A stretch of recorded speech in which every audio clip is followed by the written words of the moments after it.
Hey, what's up, guys? This is Xiangxi Jia, and we recently just made a dice game project by using MATLAB App Designer.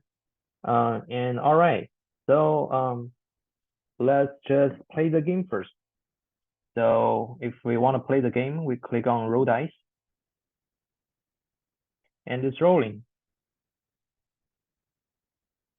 Roll dice again.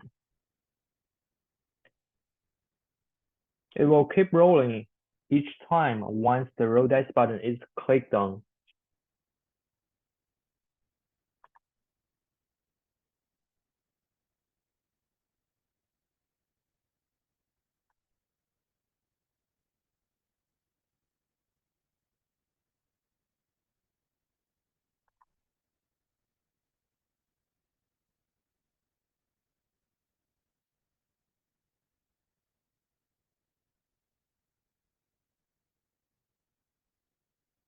All right, player one wins.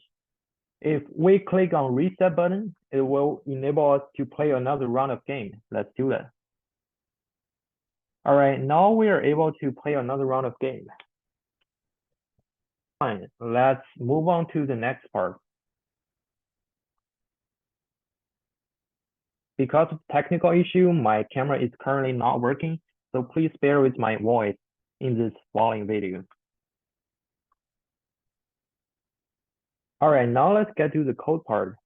Well, I simplified the code a lot to make it very practical. I did most of the code, including GUI, aka interface, and game rules, and animation. And also, I was responsible for fixing all the bugs.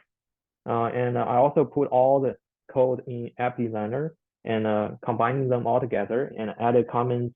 And also I merged and added this video. All right, let's dive into the code. So the first thing I did is I defined three properties here, which are player scores, dice values, and current player. So one thing I want to point out here is the current player, which indicates the player's turn, right? So let's move on to the next one. I create a function called roll dice animation function. So it basically generates a random number for the dice from 1 to 6. And it's gonna display the corresponding dice number image. And also, it basically generates a random number for the dice from 1 to 6. And it's gonna display the corresponding dice number image. And it's gonna pause 0.6 seconds to create an animation effect. It is very important to point out right here is that you can change the time you want to pause here, right? You can change it to 0.7, 0.8, 0.2, 0.1, whatever you want. Let's move on to the next part. Also, this is very important. I created this callback function called function startup function. So it basically sets the axis, UI axis visibility to off. So it will hide axis initially when the app is running, which makes the interface looks a little nicer. All right, let's move on to the next part. The next button push function, another callback function I created. So it basically simulates rolling the dice, generates a random number from 1 to 6. And also we use the update the UI axis component to display dice values and clear the axis. Yeah, and I also add this line of code here to call the animation function so it can run.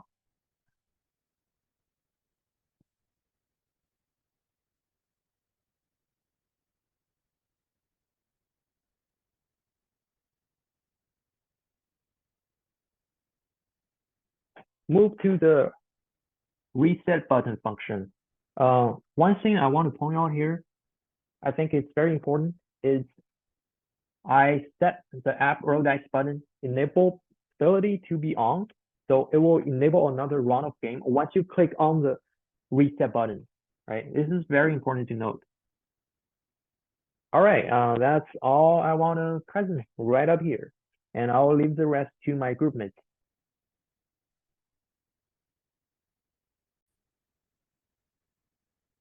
This is Henry Pacheco. I'll be going over the rules and scoring along with the audio and reset reach features.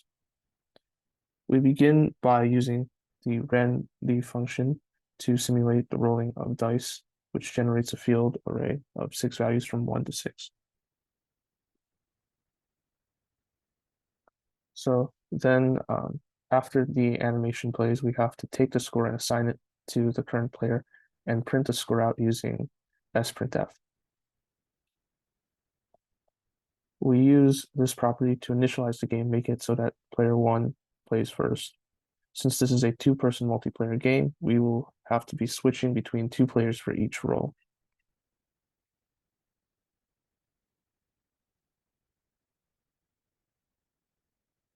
We then use a branching statement evaluated such that as long as the score below the threshold to win, we will switch each turn between player 1 and player 2.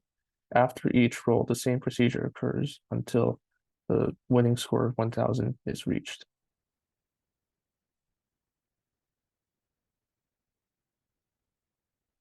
Here are the scoring rules of the game. We start by recording the number of occurrences where each dice is present in a roll. If 3 or more of a number exists, then the score added is that number times 100. If there are 3 ones, however, then the score becomes 1000. Then if a player rolls an individual 1 or 5, then the score updates to add 100 or 50 respectively. Now I will be presenting the audio and reset reach elements. Beginning with the audio. Here we have an audio prompt which plays after each roll. This, along with the animations, will allow for a more realistic and enjoyable user experience. This audio prompt plays after a player wins. The code for both audio prompts involves reading out the audio files and then using the sound function to play the respective audio. Lastly, we have the reset feature, which allows for a game to be played excessively after each win. We do this by resetting all our initial conditions.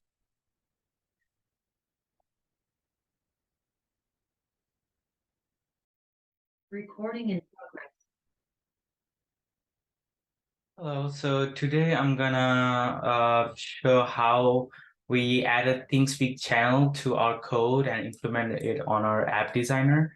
So first of all, we made a function in the callbacks called edit field value chain, but instead of this, we're gonna put down player 1 and player 2, and then it's able to read over here through the tables, and we're gonna have numbers as well.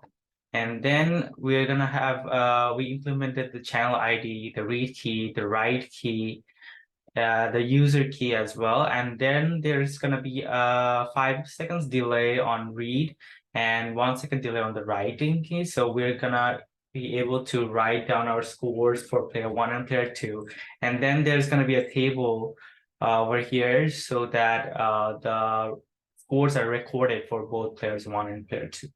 So unfortunately, for technical difficulties, we could not connect the ThinkSpeak channel to our app, but this will be the code, and we're going to implement that to our app designer for the Farkle game. So that is it. Thank you.